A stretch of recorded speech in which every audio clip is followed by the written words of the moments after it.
മുതലപ്പുഴയിലെ മരണങ്ങളിൽ പ്രതിഷേധിച്ച് harbour engineering chief എഞ്ചിനീയറുടെ ഓഫീസിലേക്ക് മത്സ്യത്തൊഴിലാളി കോൺഗ്രസിന്റെ പ്രതിഷേധം.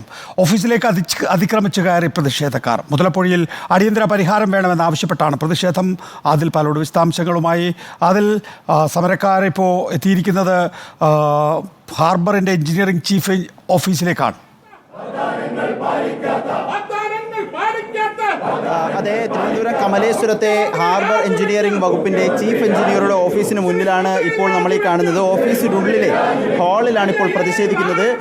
ചീഫ് എഞ്ചിനീയറുടെ ഓഫീസ് ഉപരോധിച്ചുകൊണ്ടുള്ള പ്രതിഷേധത്തിലേക്കാണ് മത്സ്യത്തൊഴിലാളി കോൺഗ്രസിൻ്റെ പ്രവർത്തകർ പോകുന്നത്. മുതലപ്പുഴയിൽ പ്രശ്നപരിഹാരം, അടിയന്തര പ്രശ്നപരിഹാരം വേണമെന്നുള്ളതാണ്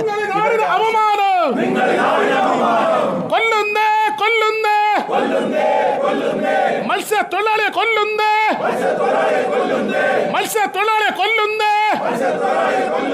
അടിക്കടി ഉണ്ടാകുന്ന മുതലപ്പുഴയിൽ അടിക്കടി ഉണ്ടാകുന്ന മത്സ്യത്തൊഴിലാളി മരണങ്ങളിൽ അടിയന്തര പരിഹാരം വേണം, നഷ്ടപരിഹാരം പ്രഖ്യാപിക്കണം.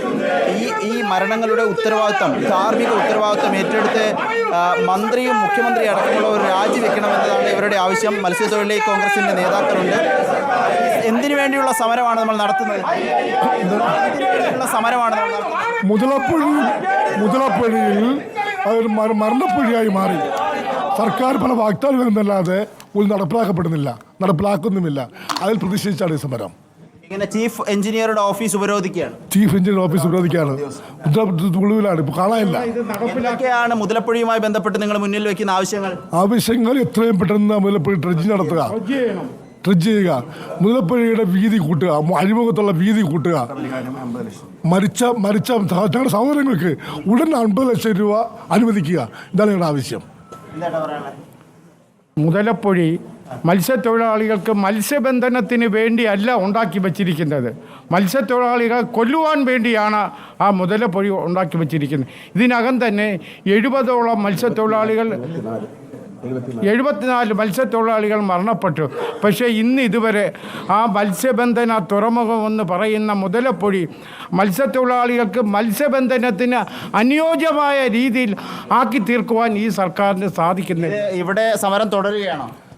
ഇവിടെ ഞങ്ങളിനി ഈ സമരം സൂചനയാണ്, ഇത് ആരംഭിച്ചിട്ടേ ഉള്ളൂ. ഞങ്ങൾ ഈ സമരം, ഈ മത്സ്യത്തൊഴിലാളി കോൺഗ്രസിൻ്റെ സമരം ഞങ്ങളിനി ഇതുമായി ബന്ധപ്പെട്ട സ്ഥലങ്ങളിൽ വ്യാപിപ്പിക്കും. ഈ നിലയിൽ തന്നെയാണ് സമരം നടക്കുകയാണ്. വലിയ രൂപത്തിലുള്ള സമരം മത്സ്യത്തൊഴിലാളികൾ നടത്തുന്നു എന്നുള്ളതാണ്. അത് മുതലപ്പുഴയുമായി ബന്ധപ്പെട്ടുള്ളതാണ്. കഴിഞ്ഞ ദിവസമാണ് മുതലപ്പുഴയിൽ അപകടമുണ്ടായി ഒരാൾ മരിക്കുന്നത്, ഒരു മത്സ്യത്തൊഴിലാളി മരിക്കുന്നത്.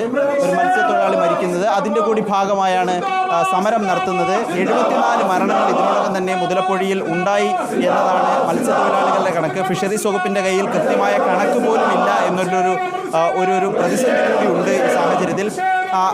മുതലപ്പുഴയിൽ അദാനിയുമായി ഒത്തുകളി സർക്കാരിനുണ്ട് അടക്കമുള്ള ആരോപണങ്ങളാണ് മത്സ്യത്തൊഴിലാളി കോൺഗ്രസ് മുന്നിൽ വെക്കുന്നത്. മുതലപ്പുഴയിൽ ഡ്രഡ്ജിംഗ് നടത്തുക, സർക്കാർ അടിസ്ഥാന സൗകര്യങ്ങൾ ഒരുക്കുക, മുതലപ്പുഴയിൽ മത്സ്യത്തൊഴിലാളികൾ മരിച്ചവർക്ക് 50 ലക്ഷം രൂപ അനുവദിക്കുക എന്നതടക്കമുള്ള ആവശ്യങ്ങൾ ഉന്നയിച്ചുകൊണ്ടുള്ള സമരമാണ് ഇപ്പോൾ ഹാർബർ എഞ്ചിനീയറിംഗ്, തിരുവനന്തപുരം കമലേശ്വരത്തെ ഹാർബർ എഞ്ചിനീയറിംഗിന്റെ ചീഫ് എഞ്ചിനീയറുടെ ഓഫീസിന് മുന്നിൽ തുടരുന്നത്. എഞ്ചിനീയറുടെ ഓഫീസ് ശരി, ആദിൽ പാലോടാണ് വിശദാംശങ്ങൾ നൽകുന്നത്. സമരക്കാരുടെ ശബ്ദം ഉയരുന്നതിനാൽ ആദിൽ പാലോടിന്റെ ശബ്ദം കുറഞ്ഞു വരുന്നു. മുതലപ്പുഴയിലെ മരണങ്ങളിൽ പ്രതിഷേധിച്ച് ഹാർബർ എഞ്ചിനീയറിംഗ് ചീഫ് എഞ്ചിനീയറുടെ ഓഫീസിലേക്ക് മത്സ്യത്തൊഴിലാളി കോൺഗ്രസ് പ്രതിഷേധ മാർച്ച് നടത്തി.